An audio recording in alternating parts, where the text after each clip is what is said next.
good evening and welcome to NTD UK News. I'm Stuart Lees and here are today's top stories. The EU will present its vaccine passport plans and the UK wants to join the scheme. Good news for football fans. England and Ireland are making a joint bid to host the 2030 World Cup. And a study shows that more than a third of young adults are addicted to smartphones.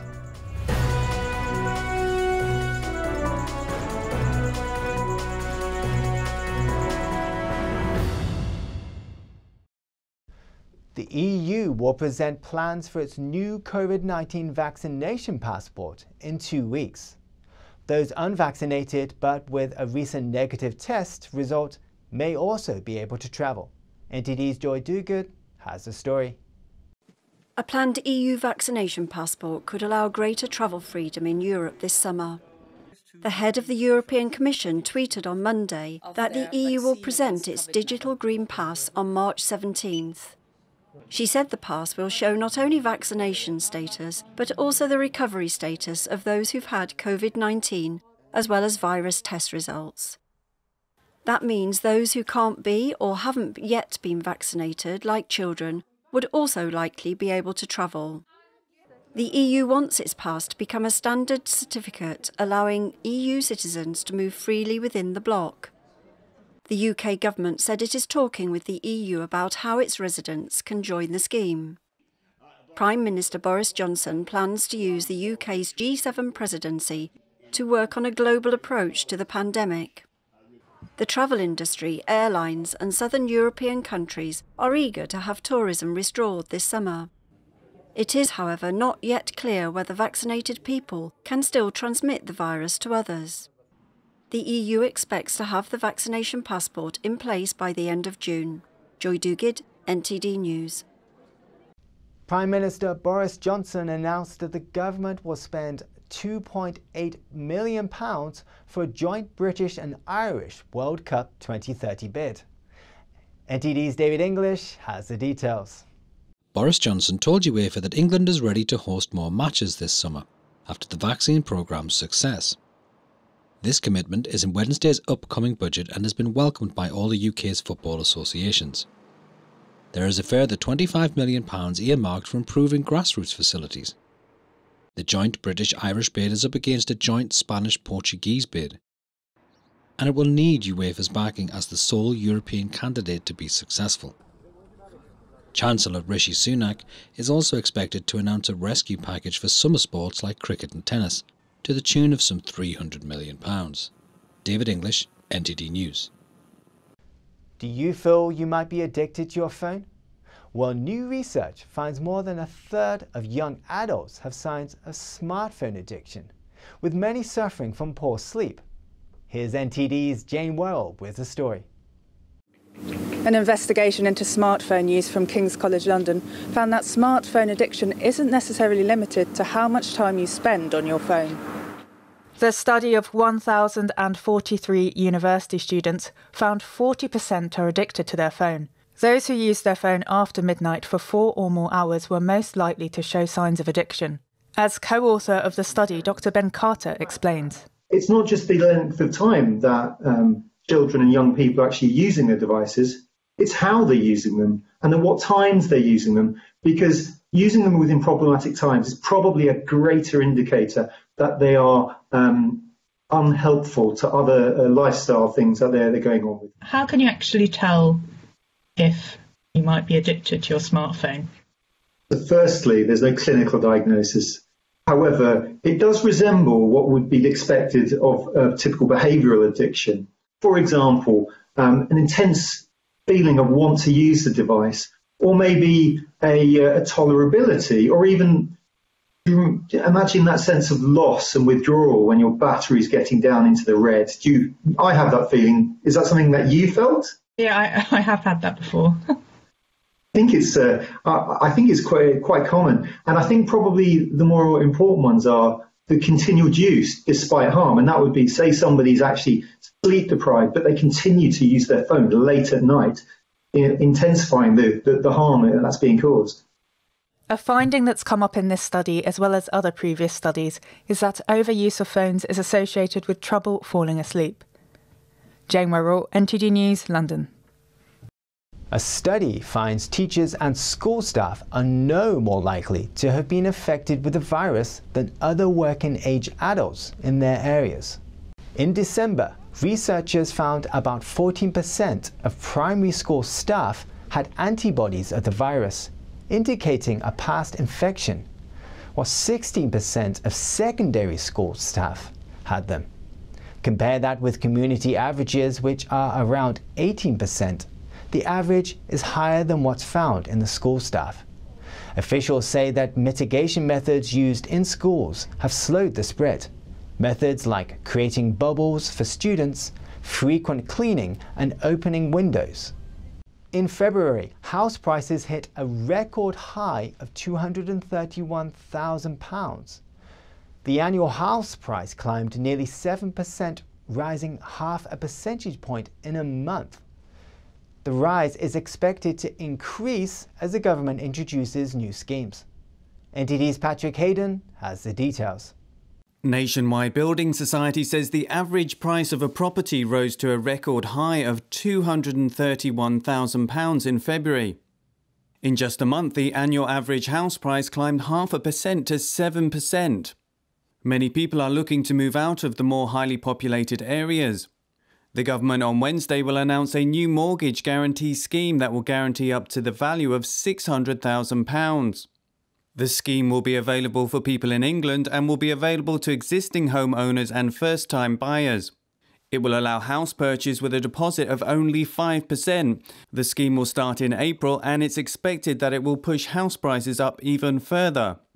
As well as the new scheme, the government is expected to extend the stamp duty holiday from March to June. Patrick Hayden, NTD News.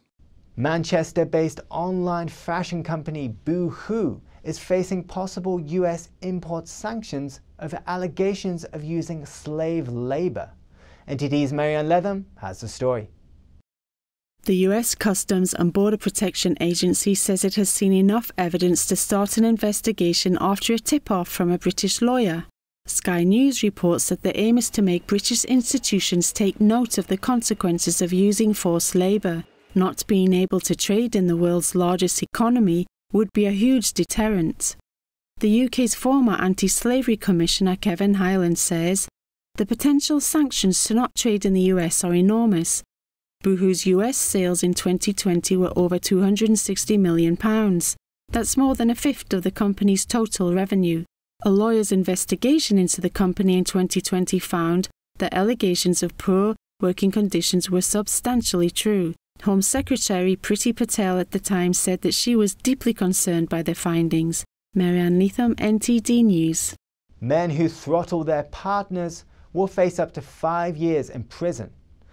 It's a new criminal offence created to help protect victims of domestic abuse. Campaigners say this impacts about 20,000 women every year.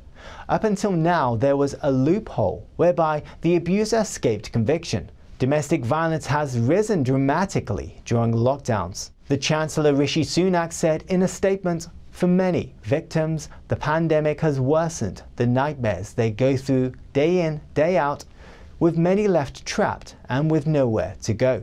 Sunak is expected to announce a £19 million package to tackle domestic abuse in this Wednesday's budget. Social media platform Twitter will crack down harder on what it calls misleading information about COVID-19 vaccines. NTD's Eddie Aitken has more. The company has begun applying labels to tweets. Users could be permanently banned if they post such information repeatedly. Twitter already censors what it sees as false or misleading content about the CCP virus. Under the company's so-called COVID-19 guidance, it has removed more than 8,000 tweets and challenged 11.5 million accounts. Now vaccines are being rolled out across the world, and more people are looking for information about the jabs. As a result, Twitter has said it would get even tougher on so-called misinformation. Eddie Aitken, NTD News. Up next, Raab says the UK will hold China to account as the hearing of Hong Kong pro-democracy activists enter its second day. That and more when we return.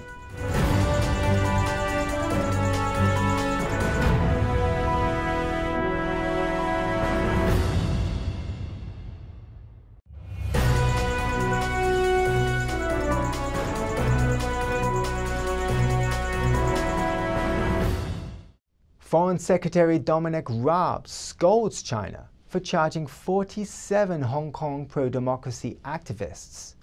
The hearing enters its second day today. NTD's O Rhodes has the story.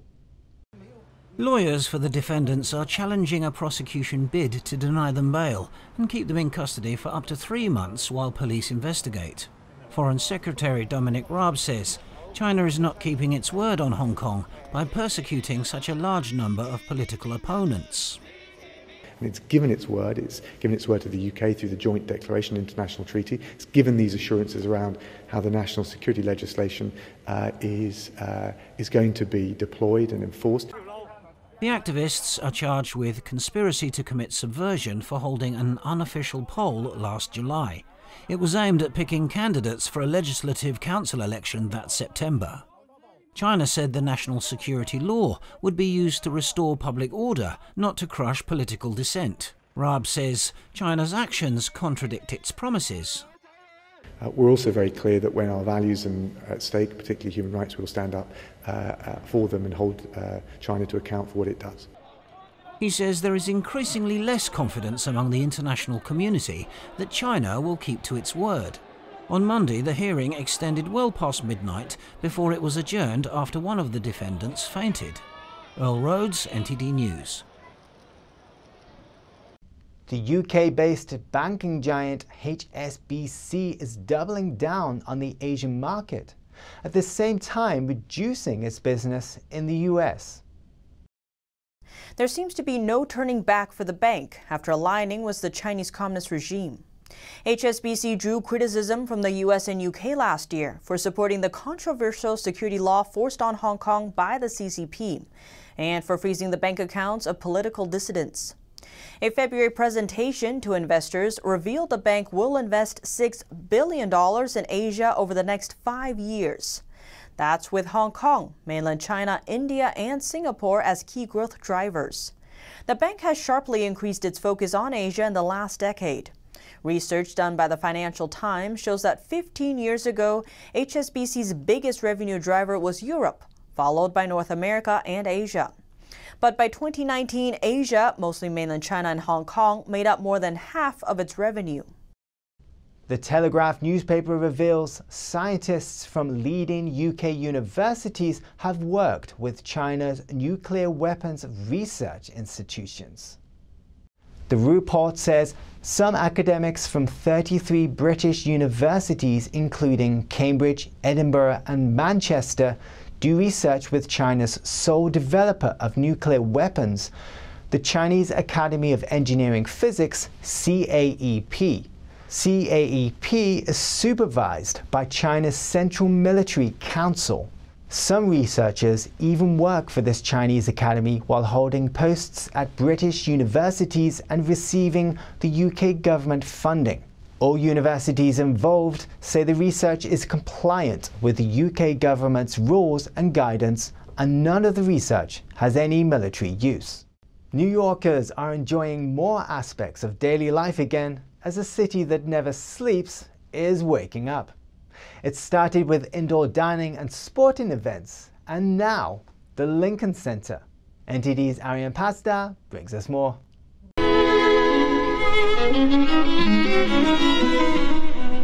The iconic Lincoln Center is scheduled to start outdoor performances in April. 10 stages will be set up for all sorts of events, including concerts, film screening and even workshops. The organizers are confident all this will be possible within safety guidelines. Artists are as creative, so we have no doubt that even with some restrictions and parameters in place, that artists are going to find really creative ways of making art. They are not sure yet how long the performances will go on for, but they're trying to make the best of it. Basically, as long as possible until it gets too cold to gather anymore. People like the idea of outdoor performances, and they already have some recommendations for possible events. What kind of events would you like to see here? Well, just some opera. I'm at that age now. I like opera. Festivals, or like short little booths, like something to bring the community together. Musicals are cool. Dancing would be awesome. Whatever brings life back to New York, or artistic life, I'm 100% for. It is not clear yet how many people can attend each event, as it depends on the virus guidelines at the time. According to the people we spoke with, it's still a bit too cold in the city for outdoor performances here at the Lincoln Theatre. But they are excited to see them coming back in April, once it's a bit warmer. Arian Pastar, NTD News, New York. One steakhouse in New York has found a new way to entice diners by letting customers sit alongside some familiar faces.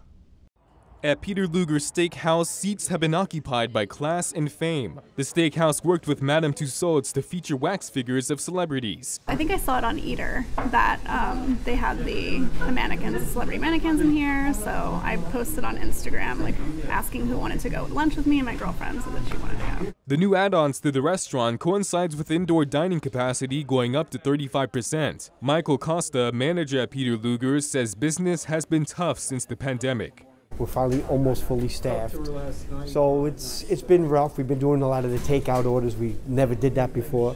Traditionally never takeout, but now we have a big takeout. The National Restaurant Association says restaurants accounted for 9% of employment in the state in 2019 and brought in over $50 billion in sales in 2018. Costa says they'll work with any capacity the city wants. Right now we take whatever they give us. 25 is good, 35, whatever they want to give us, because we're at the bottom. So I know the loyal customers are back, so it'll all come back eventually. But we'll take our time. It's no rush. The bump in capacity is the first expansion since indoor dining came back around Valentine's Day. The rest of New York State has been at 50% capacity for several months.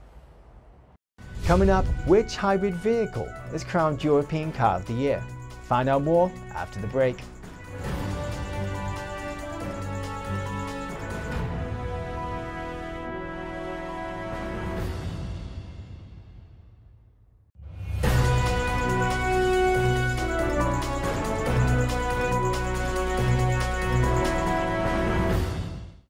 "88 young drivers died on UK roads in 2019. MPs are asking the government to continue research into separate driving licenses for new drivers. NTD's L Rhodes brings us more. The Transport Select Committee said the government should resume looking into so-called graduated driving licenses that may reduce crash fatalities among novice drivers. Graduated driving licenses, or GDLs, could include a night-time driving curfew, a limit to the number of passengers, and lower alcohol limits. In a report published Tuesday, the committee said novice drivers are still overrepresented in fatal collisions. While younger drivers made up 7% of all drivers in 2019, they were involved in 16% of serious crashes. 88 drivers aged 17 to 24 died on roads that year. The committee didn't recommend introducing GDLs, but said the government should work with Northern Ireland on a pilot study. It should also study how GDLs impact employment for young people, especially in rural areas. Several US states and Canadian provinces have GDLs. Earl Rhodes, NTD News. The prestigious Car of the Year award goes to the Toyota Yaris Hybrid. Here are the details. The Toyota Yaris has been named 2021's Car of the Year at a ceremony in Switzerland on Monday. Let's have a look at all the cars in the flashlight. Congratulations to the Toyota Yaris. The fourth-generation Yaris is a gasoline-electric hybrid.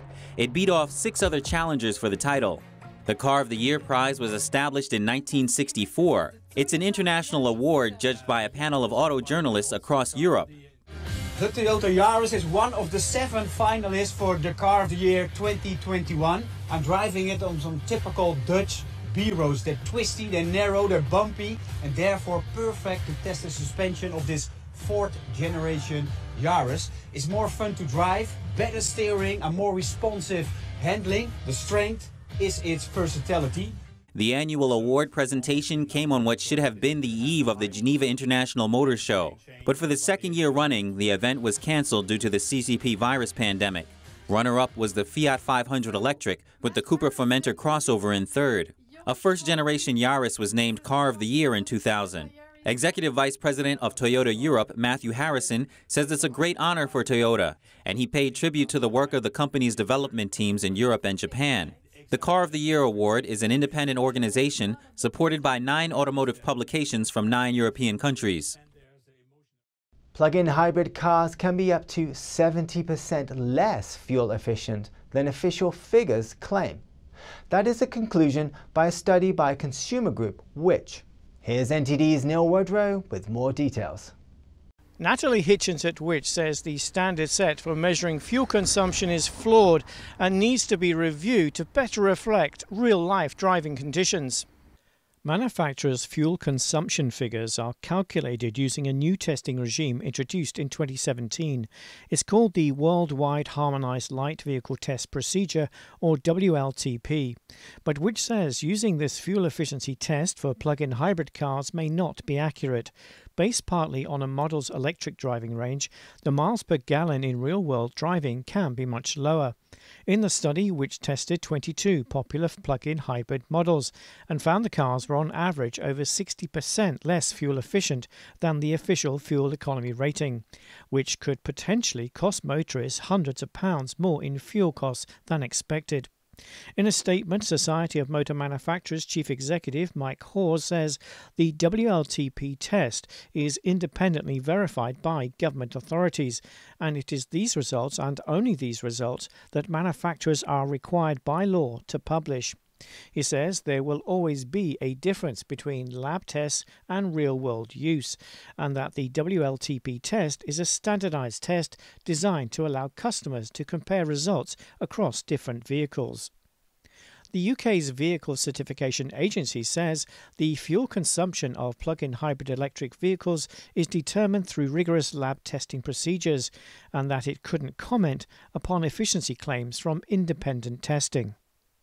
The sale of petrol and diesel cars are banned by the government from 2030, although hybrid car sales are allowed until 2035. The future is electric. Neil Woodrow, NTD News. Hairdressers have been on hold for months, and most of us can't wait for them to open up. Here's a story of one high-end salon in London that's continued seeing a surge in demand. NTD's Eddie Aitken has more. Even though Michael Van Clark's hair salon is closed under lockdown, that hasn't stopped his business from growing online. We've had to pivot, like most businesses, and really accelerated a move online, which we started in a big way probably 3 years ago. That took a huge boost last March when we went into first lockdown, and has continued to grow exponentially since then. His central London salon used to be full of customers. Now it's stacked with boxes of hair products which he sells online to 4 different countries.